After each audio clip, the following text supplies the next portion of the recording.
Nick Ferrari at breakfast on LBC. Call 0345 6060 973.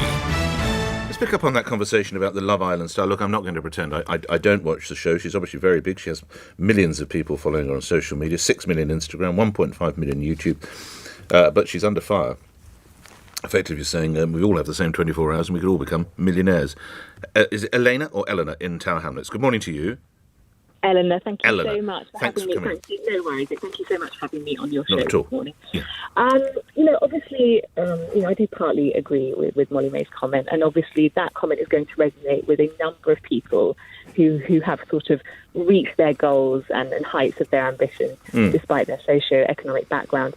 That being said, having worked in deprived communities in education now for a while, the amount of mental health and social difficulties that our children from low-income families face day on day, it takes a huge amount of resources from my colleagues in the local authority, in health services, in schools, in the police, to support these families and to support these children to overcome those needs to be able to access their education.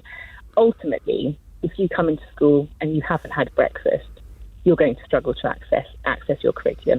So I'm not saying that that these children can't overcome it, and I'm not. And as I said, there are absolutely moments and opportunities for them where they can, but it does take a huge amount of support, especially for our very low income families, to be able to access their goals and actually realise their ambition. What is it then, lastly, that you find most offensive or upsetting or out of touch in what the comments this young woman has made, and Eleanor?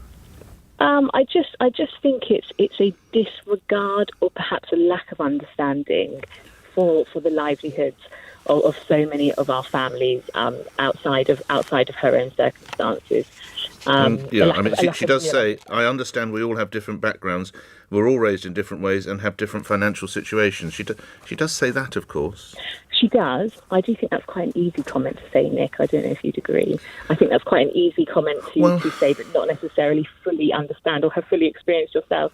I mean, I can say that because I work with children in that environment. I, however, was fortunate enough to have not come from a low-income family, so I have had the opportunities that many of these children haven't. I hear what you say, Eleanor. Thanks for getting us started. Have a good day and indeed a good weekend. More calls coming in on that. We will return to it, but we do have... So I promise you will have your chance. We all have the same 24 hours, or is this... by the way, this young woman left school at 16 and went to a fashion college, so it's not as if... And she comes from normal stock, as it were. It's not as if her mother or father owns half of Herefordshire, or she came out of Oxbridge. But I appreciate she did get on Love Island. But again, that's a lottery as well, isn't it?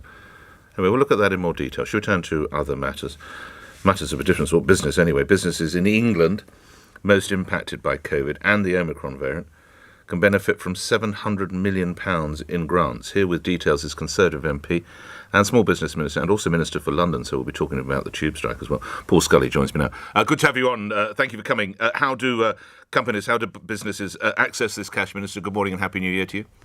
Good morning, Happy New Year to you, Nick. Yeah, what we're asking for businesses that have been hardest pressed, the people in hospitality, retail, leisure, to approach their local authorities in the same way that they have for their previous grants, which is making sure that people are aware that £700 million is available for them in their time of need. We know that they were really hard pressed over Christmas with people cancelling events and these kind of things. So what we did, we kept the rates of the grants at the same level as we did in previous grant when they were actually mandated to close. So recognising the fact that they are still hard pressed, we want to make sure that we can support them into the new year. So get hold of their local authorities and make those applications as soon as possible. Just picking you up, you said hospitality, retail and leisure. Again, I have to put you... I can hear people in the wedding industry, in the gym and fitness industry and others, hairdressing, even wailing and moaning. Have they been excluded, or is there a way into it for them as well, Minister? Sorry, it's actually a hospitality, leisure and accommodation. Accommodation, okay. Yeah, so that was my fault. Forgive me. But, so the leisure, so they have been excluded. But look, there are businesses that have clearly been able to trade. It's what we've done is the people who have had a particular chilling effect in the lead why up to leave Christmas travel because behind? Minister, why leave travel behind? Why leave the wedding industry behind? Why leave the leisure industry, the fitness industry, the gym? What you tend why to leave find, them behind, Minister? what you tend to find, it's a difficult balance, Nick. But what you tend to find with things like the wedding industry, for example, that tends to be people that are booking sort of weeks and months ahead of themselves. And what we found over Christmas, speaking to people in hospitality and leisure in particular, that there was a particularly chilling effect in the weeks leading up to Christmas because people were cancelling various Christmas parties and these kind of things. And hospitality make a lot of their percentage of their profits in December. Which gets them through the quieter months of January and February. So it's a recognition of that effect on their businesses that means that we're stepping up. Yeah, but if you look at the gym business, everybody goes into the gym in January, don't they? If they've overindulged through the holiday period, they want to get the pounds off. Again, they've missed out again. Lastly, on this, Minister. Well, hopefully, as I say, in terms of gyms, that they can pick it up in January, whereas hospitality tends to be quiet in January and February, and that's why, as I say, it was in recognition of those particular trends, trading trends, that we stepped up to offer the same level of grants as those businesses did when they were fully closed, where they were mandated to close in previous months. Can we talk about many of the business people who hopefully will avail themselves of these funds will find a lot of pressure, though, on their purses and their wallets as the energy bills come in and national insurance. There is a sense that those people are being left behind, not least when those energy bills hit in in about 2 or 3 months' time. Minister. Yeah, I mean, so we are working with our priority. As Kwasi Kwarteng, my boss, the Secretary of State for Business, has always talked about the fact that domestic customers are absolutely top of the priority when it comes to tackling the cost of energy. But also, small businesses in particular are affected by this. So we need to make sure that we are working with them, with energy companies, to address the real costs, the real pressures on that global spike in energy prices at the moment. All right. Wearing your Minister of London hat, a couple of questions on that. First one, is it fair to say Omicron appears to be easing in London, as fortunately no hospitals in the city have needed to declare what's called a critical incident, Minister? I think it's looking encouraging, the trend at the moment, Nick. But clearly we need to be on our guard because there's still pressure on the NHS in London. Not just because it's not just about the case numbers. There's a clear disconnect between case numbers and hospitalisations. But you've also then, because of the increased testing and the increased awareness by people, you've got bigger absences as well, and that's obviously adding extra pressure on the NHS and other public services. Some of that is going to be covered by military personnel, I understand. Is it around 200 military people? Yeah, it is. So it's a mixture of medics and porterage and these kind of things. So it's extra bodies within hospitals to be able to ease that pressure to make sure that we can step up our hospitals. Where will they be deployed? Do we know? I couldn't give you that detail at this moment. But what we also have a digital staff passport for the NHS, which allows staff to be able to move between hospitals. So where the pressure is most acute, that's where NHS staff will be pushed, but also the military staff as well. All right. And lastly, you'll be aware the RMT are to step up strike action because of staffing rotas they say are being imposed and wreck the life balance of drivers, which requires drivers to be rostered 4 night shifts per annum. Should the London Mayor, Sadiq Khan, ditch plans to reinstate the night tube? What do you say about this strike that's causing, obviously, considerable hardship and disruption to many of my listeners and many people as the Minister of London? Yeah.